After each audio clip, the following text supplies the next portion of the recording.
Fenêtre sur l'emploi, tout savoir sur eh bien ce marché du recrutement, des recherches d'emploi, de l'emploi. Quelles sont les tendances pour cette année 2022 ? Alors, on la commence, on est en février, et je me tourne vers Alexandre Jude. Bonjour Alexandre. Bonjour. Économiste chez Indeed. Avec vous, on est aux premières loges parce qu'évidemment, on va parler de la France, mais Indeed, c'est un réseau mondial, évidemment. Quels sont les... Alors, ma question fait penser un petit peu au défilé de mode, les tendances de l'année 2022, mais là, on parle d'emploi et pas des couleurs de robe. On est sur un trend positif là en termes de recrutement. Très positif, puisque depuis mai 2020, donc la sortie du premier confinement, on a un volume d'offres d'emploi qui est en croissance constante. Pour vous donner une idée, là en ce moment, on est à peu près à plus 34% en volume d'offres d'emploi par rapport à la situation d'avant-crise au 1er février 2020. Donc ça cartonne. Comment vous l'expliquez d'ailleurs, vous l'économiste ? Bon, on a quelques éléments conjoncturels évidemment. Alors, ça s'explique d'abord par une très forte croissance en volume des professions dites essentielles. Donc les professions qui, on va dire, ont bénéficié entre guillemets de la crise, les soins infirmiers, les soins à la personne, le transport, la logistique. Et ça s'explique aussi en deuxième partie de l'année 2021 par un très très fort rattrapage de tous les secteurs qui étaient encore un peu à la traîne, en particulier les secteurs, on va dire, les fonctions d'état-major, les services juridiques, le management, qui restent encore un peu en dessous de cette moyenne de 34%, mais qui reprennent très très fortement. Et sur les dernières semaines, on voit même une reprise de secteurs comme par exemple le secteur aérien qui se remet à recruter. Tout à fait. Oui, le secteur aérien qui a été quasiment à l'arrêt complet. Et là, évidemment, on voit Airbus et notamment leurs sous-traitants ou leurs partenaires qui commencent à réembaucher des ingénieurs, des techniciens et tous ceux qui sont sur les sites industriels. Le marché est très porteur. Au même moment, on a une pénurie incroyable, notamment, et là je me tourne vers l'économiste, dans les secteurs que vous citez. C'est-à-dire qu'il y a une accélération de recherche et de recrutement, puis en même temps, ces recruteurs disent « moi je ne trouve pas ». Exactement. C'est particulièrement vrai dans les services à la personne. Ah oui. Pour tout ce qui est donc, soins personnels, les assistants à domicile. Métier difficile. Voilà, c'est difficile, c'est pas forcément très très bien payé. Pourtant, c'est quand même des métiers qui sont répartis à peu près uniformément sur tout le territoire. Donc, ils sont relativement proches des candidats, des chercheurs d'emploi potentiels. Voilà, donc c'est des métiers qui sont très accessibles. On remarque aussi une certaine pénurie dans la vente de détail aussi. Le retail. Pour sortir, voilà, le retail, pour sortir de tous ces métiers, par exemple, santé, tout ce qui est aussi hygiène et propreté.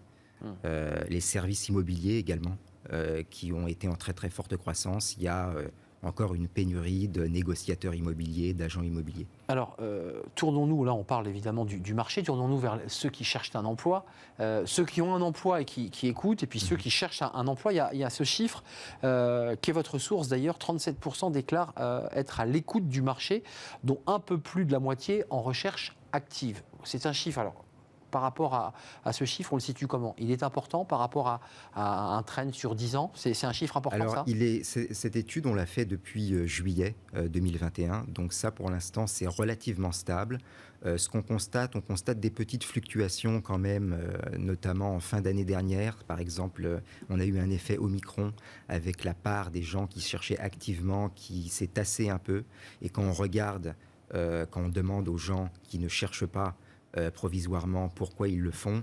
On a une légère augmentation des personnes qui se déclarent malades, par exemple. Donc on a pu capter un effet Omicron du côté des chercheurs d'emploi. Attendez, quand vous dites effet Omicron, Alexandre, ça veut dire qu'on a eu un petit peu de temps pour regarder, pour chercher, pour réfléchir à un autre avenir. C'est ça l'idée de l'effet Omicron ? Alors l'idée de l'effet Omicron, non, là c'est vraiment regarder sur décembre l'effet Omicron sur le comportement des candidats et sur, on va dire, l'activité de leur recherche d'emploi. Mais ça veut dire, il a eu un effet dans quel sens ? Ça leur a donné envie de chercher ailleurs, de changer de boulot, de changer de secteur ?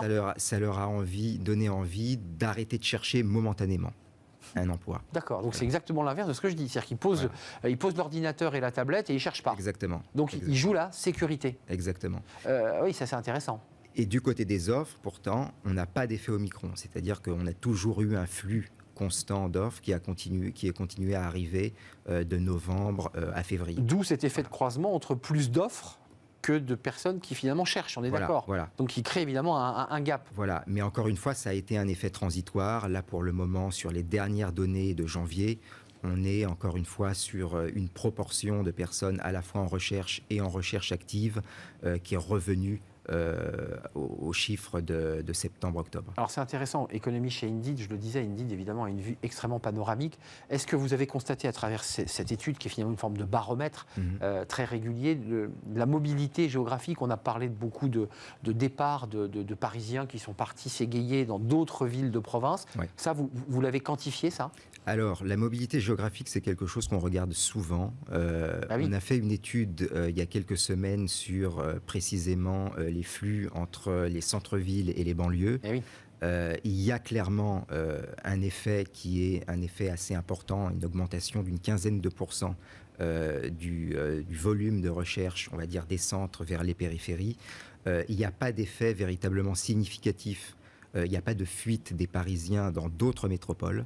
En revanche, encore une fois, il y a une augmentation des recherches des centres vers les périphéries. D'accord, on cherche à s'éloigner. Pourquoi? Avoir un peu plus d'espace pour vivre, j'imagine? Voilà, il y a aussi sans doute un effet télétravail, des personnes qui ont la possibilité de télétravailler, qui vont déménager, peut-être un conjoint qui va rechercher un travail aux alentours du nouveau domicile. Et je ne veux pas oublier cette question, Alexandre Jude, économiste chez Indeed.